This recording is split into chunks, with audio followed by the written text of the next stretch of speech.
New York's Lieutenant Governor Brian Benjamin has been arrested in a federal corruption investigation. Not a good look, especially for the current governor, Kathy Hochul, who was planning on running to be, to continue serving as governor, and his running mate happened to be Brian. Now, what happened? Well, Brian Benjamin. Benjamin, a Democrat, was accused in an indictment of participating in a scheme to obtain campaign contributions from a real estate developer in exchange for Benjamin's agreement to use his influence as a state senator to get a $50,000 grant of state funds, meaning taxpayer money, for a nonprofit organization the developer controlled.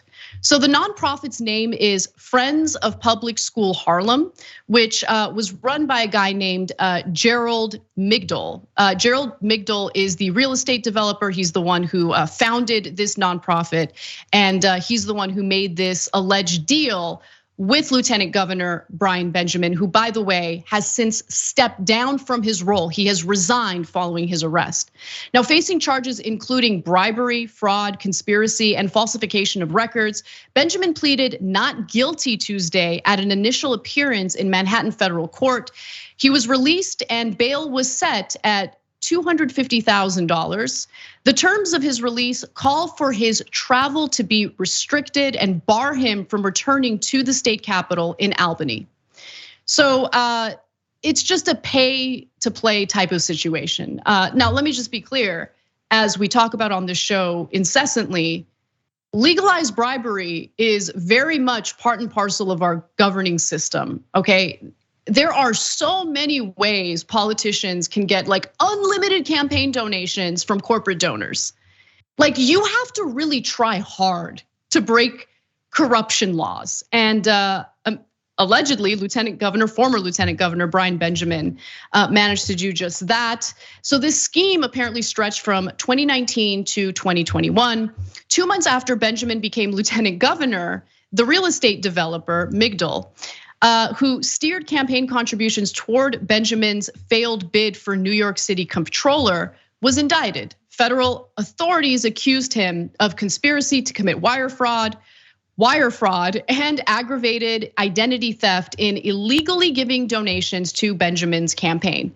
So what he did here is, it's illegal because he essentially was donating money to Benjamin's campaign while pretending to be other people, right? The money was coming from Migdal, but when he was contributing the money to the campaign, he was posing as other people, or he would get other individuals to donate the money directly to Benjamin, and then he would reimburse them for the campaign donation. Again, Migdal would make campaign contributions to Benjamin's campaign via checks written in the name of relatives who did not share his last name, and in the name of LLC Migdal Controlled, in an attempt to conceal the origin of the contributions. So they allegedly falsified campaign donor forms. They allegedly misled municipal regulators and allegedly provided false information in vetting forms Benjamin submitted while he was being considered to be appointed as lieutenant governor. And again, Kathy Hochul is in a little bit of trouble because she named him as her running mate. And it doesn't appear that that will be the case moving forward. If Benjamin resigns, by the way, and he did resign, he would likely appear on the ballot for the 2022 gubernatorial Democratic primary, even if Hochul picks a new lieutenant governor, according to state election laws. And so that puts Hochul in a unique disadvantage because you now have a man who's been charged with some serious offenses appearing on the ballot with you, even if he's no longer your running mate. Which it sucks, that kind of sucks.